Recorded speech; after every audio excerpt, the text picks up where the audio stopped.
of not looking in the background issues. Technically speaking, it's referred to as cognitive behavioral therapy. What that basically means is you deal with the here and now. That's where the how does that make you feel question. You get in a fight with your spouse, you show up in therapy, you describe this argument you had, their response is how does that make you feel? And my approach would be what I call cognitive character therapy, which is where you get into your background issue. So the bottom line, if you do not address your background issues, if you do not overcome your relationship with your parents primarily, or with relationships with anybody else that has caused you harm, this Anna O, who had experienced the getting over of her past by recalling them in hypnosis, she thought she had Joseph Brower's child. She had, it was a hysterical pregnancy. She really wasn't pregnant, but it's called transference. In fact, when Joseph Brower figured this out, that's when he had it over to Freud. And one of the biggest discoveries that I have is what psychologically causes divorce, and that's transference. If you do not get over those past issues from your background, you will transfer those feelings from your past onto your spouse. So let me move on to the second point here, and that is why. Why should you develop a relationship with your spouse that lasts a lifetime? Believe it or not, what we've basically done is we've turned our concept of marriage and family on its head.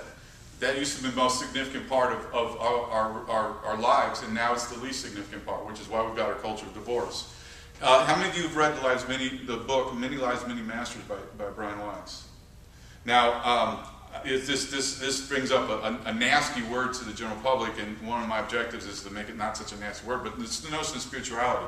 And what that in essence means to us in practical terms in our marriages is that's where soulmate comes from. That's where the term soulmate. When you look into the eye of somebody and you connect with them on a level that you've never connected before, that's what you're doing. You've met somebody that your spirit has had a relationship with in the past.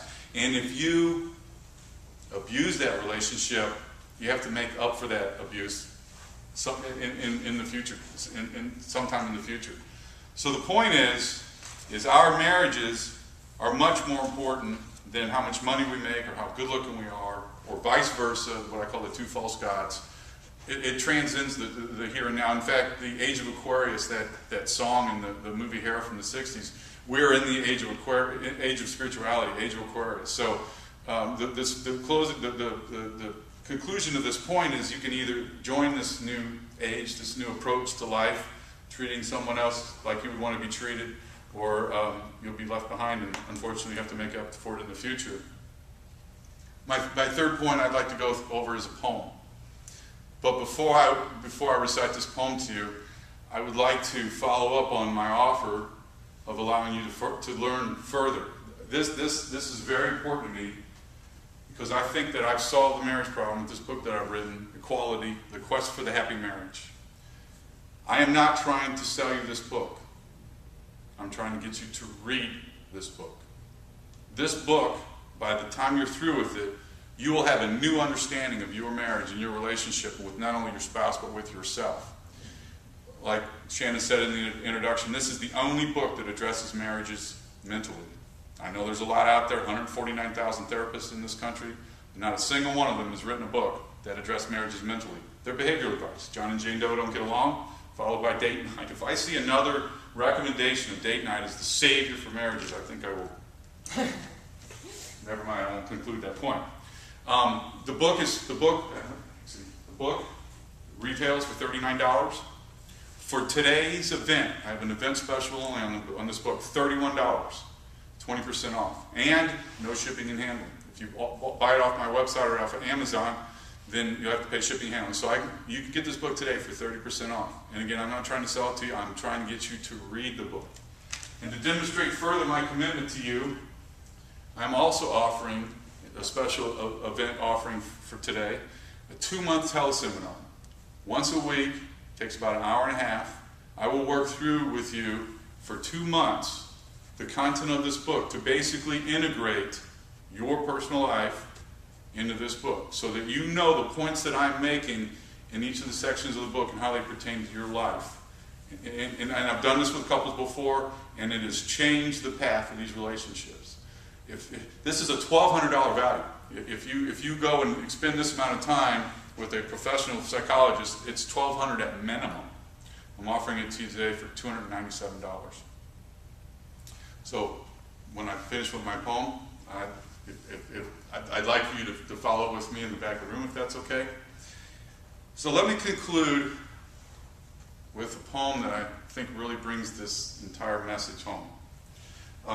This is in the beginning of my book, and it really aggregates the entire message of how important marriages are. And it's a poem called Roses, a Love Story, and it's written by an anonymous author. Red roses were her favorite. Her name was also Rose. And every year her husband sent them tied with pretty bows. The year he died, the roses were delivered to her door. The card said, "Be my Valentine," like all the years before. Each year he'd send her roses, and the note would always say, "I love you more this year than last year on this day. My love for you will grow with every passing year." She knew this was the last time the roses would appear. She thought he ordered roses in advance before this day. Her loving husband did not know that he would pass away. He always liked to do things way before the time.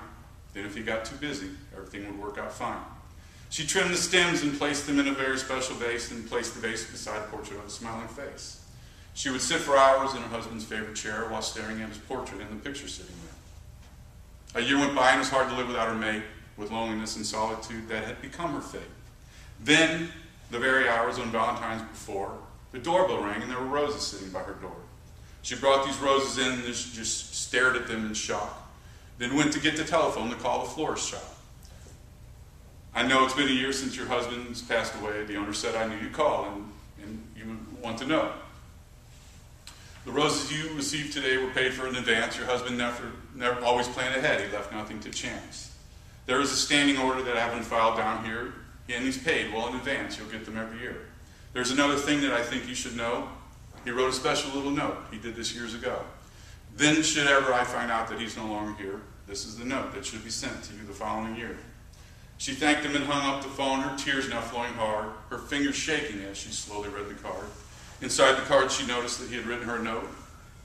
Then while she stared in total silence, this is what he wrote. "Hello, my dear, I know it's been a year since I've been gone. I hope it has not been too hard for you to overcome. I know it must be lonely and the pain is very real, or if it was the other way, I know how I would feel.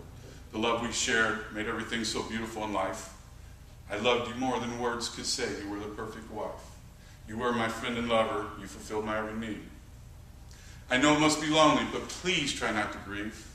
I want you to be happy even when you shed your tears. This is why the roses will be sent to you for years. When you get these roses, think of all the happiness that we had together and how both of us were blessed. I have always loved you, and I know I always will. But my love, you must go on. You have some living still. Please try to find happiness while living out your days. I know it will not be easy, but I hope you find some ways. The roses will come every year, and they will only stop when your door is not answered, when the floor stops to knock. He will come 5 times that day in case he's gone out, but in the end he will know without a doubt to take the roses to the place where I've instructed him and place the roses where we are together once again." It's a very heartfelt poem. It's hard for me to get through that without coming to tears. But that is the point. I call that the mountaintop.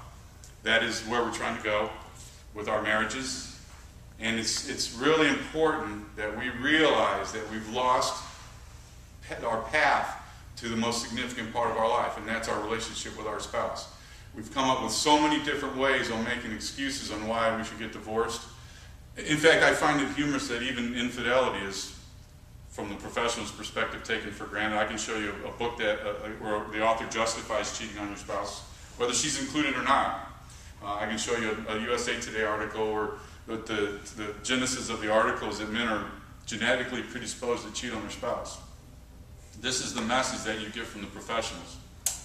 And it's about time that we realize one of the objectives of my book is to teach us that we are software-based, not hardware-based. We are not hardwired. We actually can change our mind. You get into the spiritual community, the spiritual world, and you realize that the notion of healing, forgiveness, transformation, letting go of the past, these are second languages to this community. And these are the languages and messages that we've heard today with all these other presentations that we need to understand. We can change our minds. In the spiritual world, they call them the parallel paths. It's either the path of unhappiness, where you jump over, as I did that day 21 years ago when I forgave my parents, when I jumped on another